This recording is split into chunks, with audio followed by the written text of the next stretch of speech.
Hey, everybody, I'm Sean Robinson. And that hand right there, disembodied hand, is Carson Grubaugh. And also joining us today is cartoonist and can designer, Matt Canning. How you doing, Matt? Hello. I'm good, thanks, Stuart. Yeah, good, man. All Good to right. be So, here. Matt, tell us about this book that you have brought with you today that magically Carson has a copy of as well. Yeah, so I got given this for Christmas from Secret Santa. We do like a list every year with my family, and I put this on my Secret Santa list, and he got it for me. It's Picnoleptic Inertia on Breakdown Press by Tsemberlidis, I think it's pronounced. Yeah, Stathis Tsemberlidis. Stathis.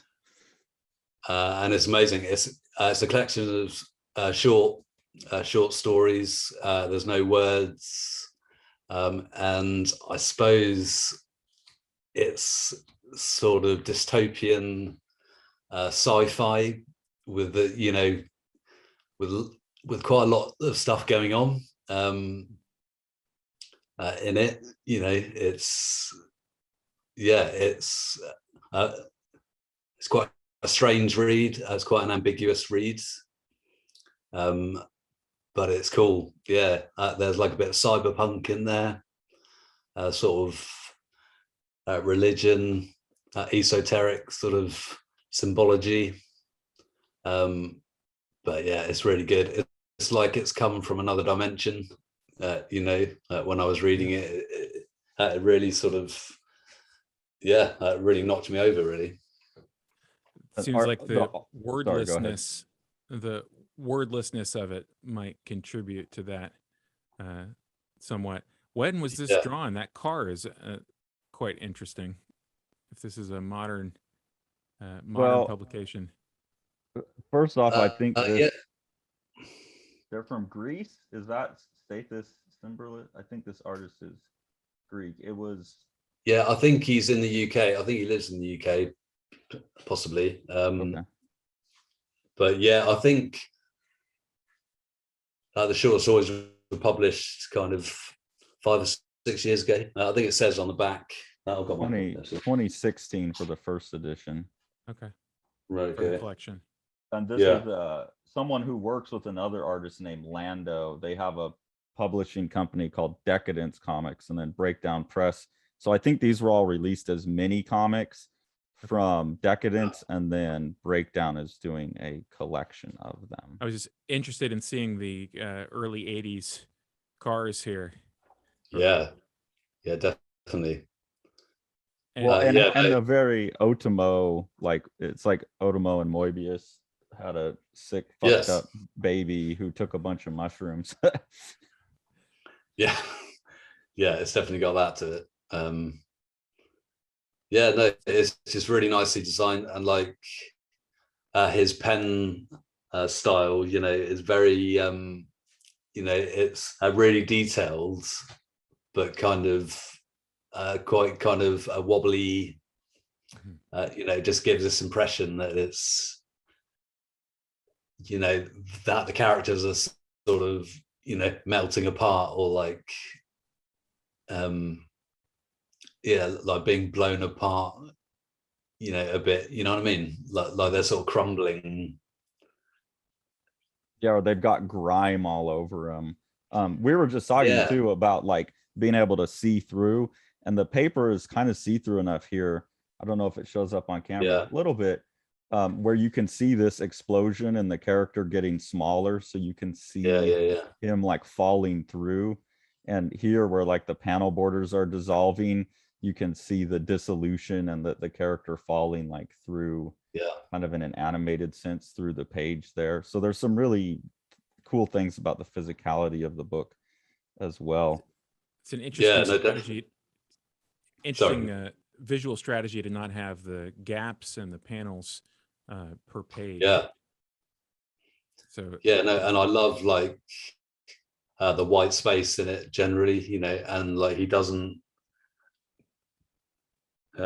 use like black, like big, bits of black. It's all just line work. There's no like black fills. Yeah, and we just looked at the ink all like I don't know what, last week we looked at the ink all, and this has that feeling of like if you stripped all the color out of it, that's would be a similar vibe. And then he even has the this triangular bit that shows up a couple times that is out straight out of the ink all. You know, they even shape, like they link up right here and come together kind of in the same way. Yeah, it's got a very open look to it. Kind of, I guess the surface rendering has reminds me a little bit of like Jeff Darrow. Yeah, that would be the other reference. And when I look at his partner at Decadence Comics, Lando, I'll grab that book too. I have that. Because it's funny, I had reached out to Matt and said like, hey, when we interview you, we should talk about a book. And he said this one.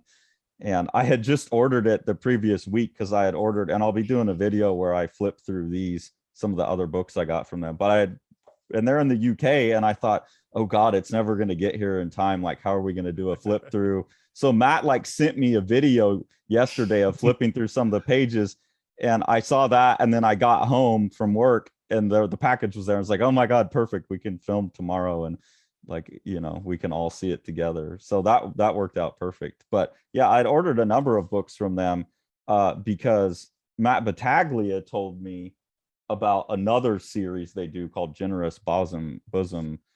So this is Lando, who does the Decadence comics with Stathis Tsemberlidis, and you can see the similar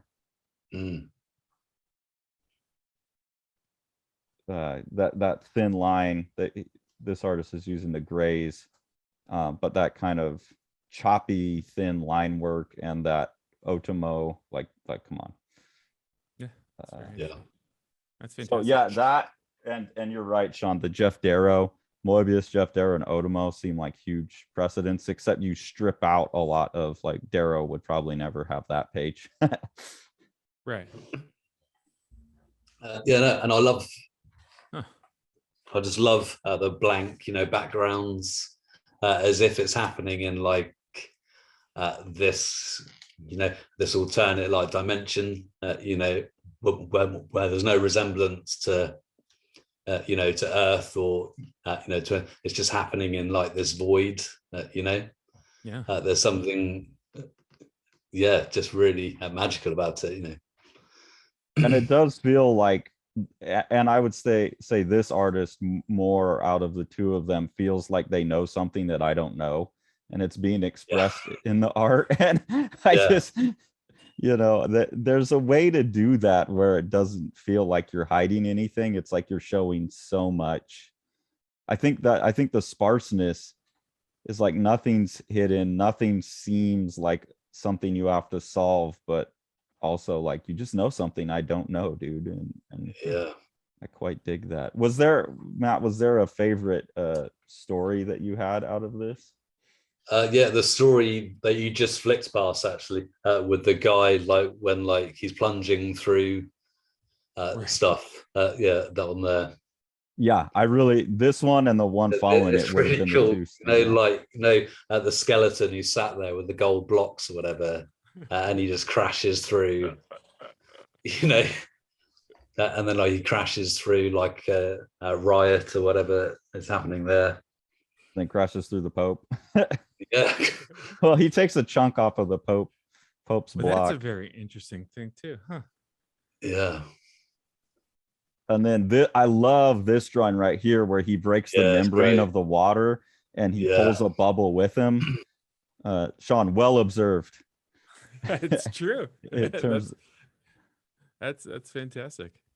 And this guy's floating in the bubble. And the scale shifts that you talk about a lot, that that Sean, you notice that more than I do, or have me noticing it more.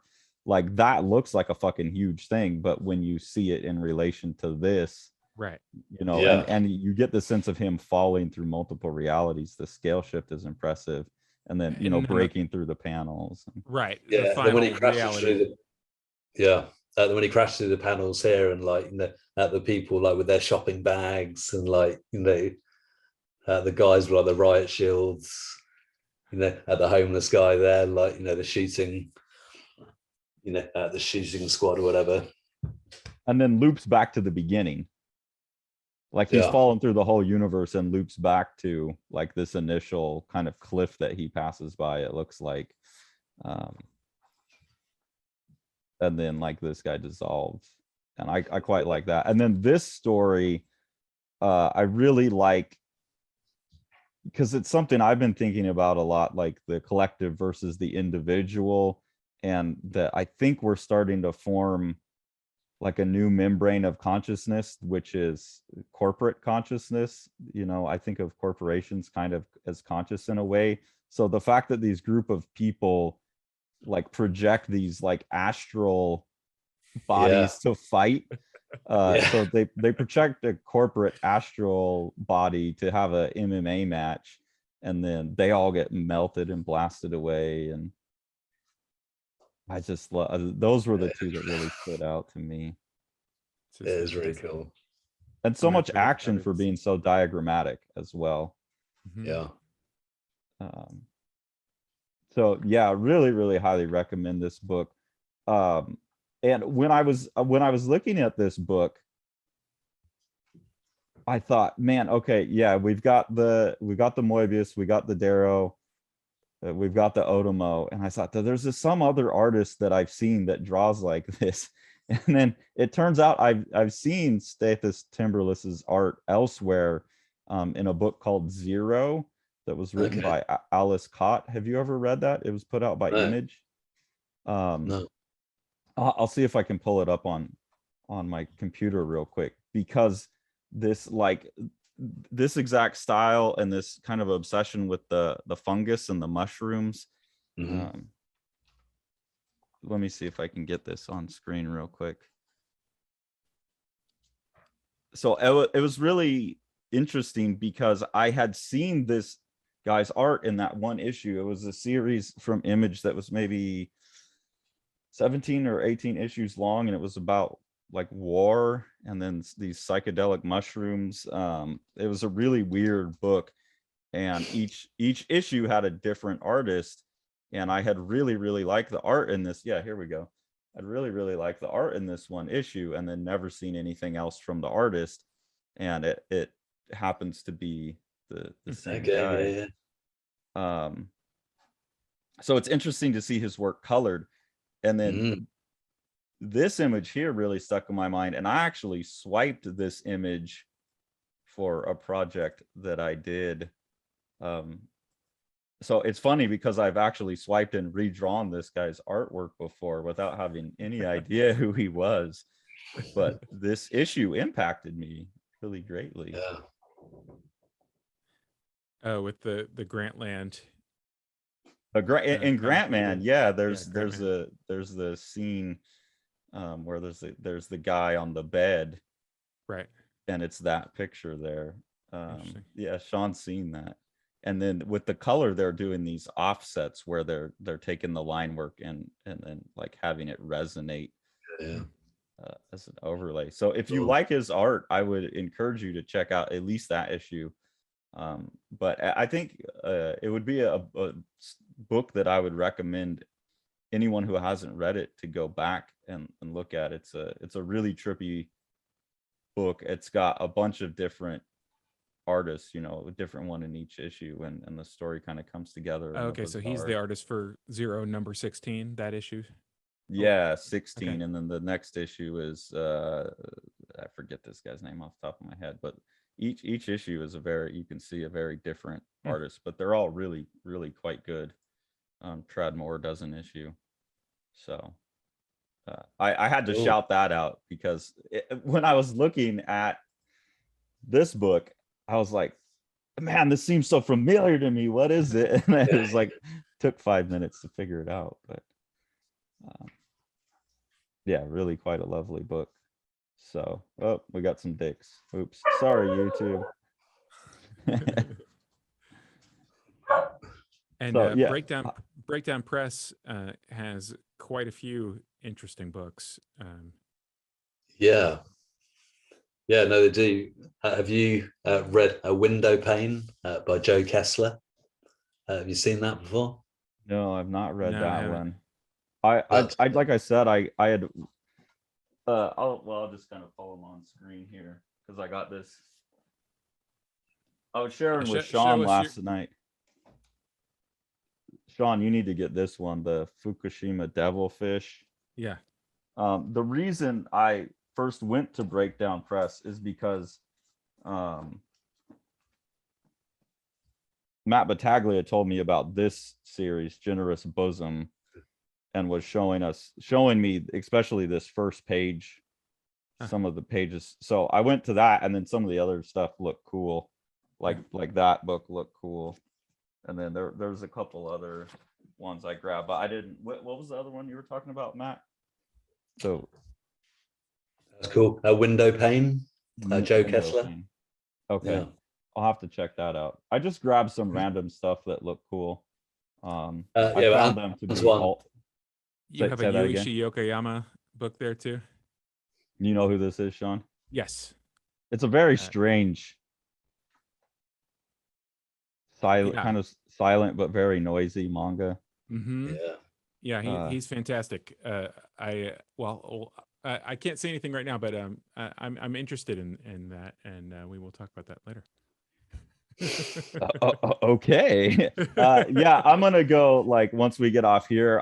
So people who watch this, there will be a video forthcoming where I flip through the rest of them besides the Picnoleptic Inertia, just doing a like little overview of the publisher, or at least the books I got. But they're definitely a publisher. Some of the stuff looked not for me, but a lot of it was really compelling looking. I was very sad about how much of it was out of print as well. But this book was definitely, it seemed like they had plenty of them. So who knows? Hopefully after this episode they don't. Yeah, the curse of the small publisher, getting something in print one time when it's never been available before is a totally different thing than keeping something in print after you've burned through your first print run. That is a really, really difficult thing. And when it's something like this that I think will have like a slow burn word of mouth, right, it's pretty sad. But this is already, like I said, this is already a collection of, so if you like this art and the Lando stuff, those two guys, the Stathis Tsemberlidis and Lando, run, and I looked at their website too, they run the Decadence press and they put their own stuff out. So this is already like a second printing of all the material in here in a collected edition. But yeah, I really do think that this kind of stuff deserves wider recognition, and also from a design standpoint. I don't know. Yeah, it's really nice. But there's Picnoleptic Inertia. What a fantastic name! Picnoleptic. Yeah. But there's some spot gloss on here, so it kind of adds a holographic look to it with the trippy triangles there. Just these lines here. So really well designed and well printed book, this one. Yeah, all of the Breakdown Press stuff I've seen has been really intriguing to me. It seems like a really great up and coming publisher. I don't know if they have international distribution yet, but as Carson said, you can get it from their website. And so, I think I made the mistake. I mean, order it directly from them, but you're going to pay international shipping. I think you could find guys like, I bet you Menachem at Escape Pod has these things, because like he had Matt's book, which is coming from the UK, and there's only 50 of them, and Menachem had that. So if you don't want to pay that international shipping, talk to Menachem at Escape Pod Comics. Talk to Menachem, and I think probably Floating World in Oregon, probably they're really good about those kind of international or harder to find books too. So I probably should have looked around, but yeah, you can get them direct. I just go order a big package from Breakdown, and they got it to me pretty quick. Like I said, I ordered it maybe 3 weeks ago, and then I talked to Matt about it 2 weeks ago, like that he wanted to talk about that book, and I was just like, it came yesterday. Well, that's a hell of a Secret Santa gift, Matt. And, that's good, isn't it? Yeah, nice. Yeah, thanks for bringing it to us. No worries. Today. Did you get any other great Secret Santa comics that we should know about? I got an Edward Gorey reprinted book. I'll just grab it. Hold on. Yeah, so Edward Gorey's one of my faves. This is The West Wing. Don't know if you read this, but this is another silent comic, and they're just kind of empty rooms. Right, that's a fantastic They one. kind of tell a story, sort of. Yeah. There's not much of a narrative going on, but it's beautiful, man. That's a really nice. It's a really nice hardback. Way superior to the edition that I used to have of that, which broke it up 2 illustrations to a page, which is like, no, it's wrong. It's absolutely wrong. Like that's not what he was thinking when he drew it. That's not how you should present it. That's right. Some idiot at Random House must have just been like, well, we like the tall books.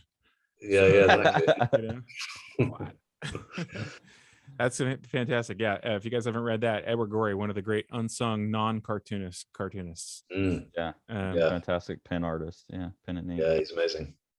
Yeah. Well, thanks so much, Matt, for no worries, joining us for these couple episodes. And again, I can't wait to see what you produce next. Yeah, looking forward to it, Matt. And thanks, if let me know if we need to arm wrestle over the vellum thing, or if we can just work out some type of gentleman's agreement. There's room for 2 vellum books, I'm sure. That's fun. Yeah. There's no room. There can only be 1 vellum book. Next year, 30 vellum books, and we'll exactly. All right, so take it easy, guys. Thanks. You want to see all these books? Smash that subscribe button and the like button and the bell, and then you get them.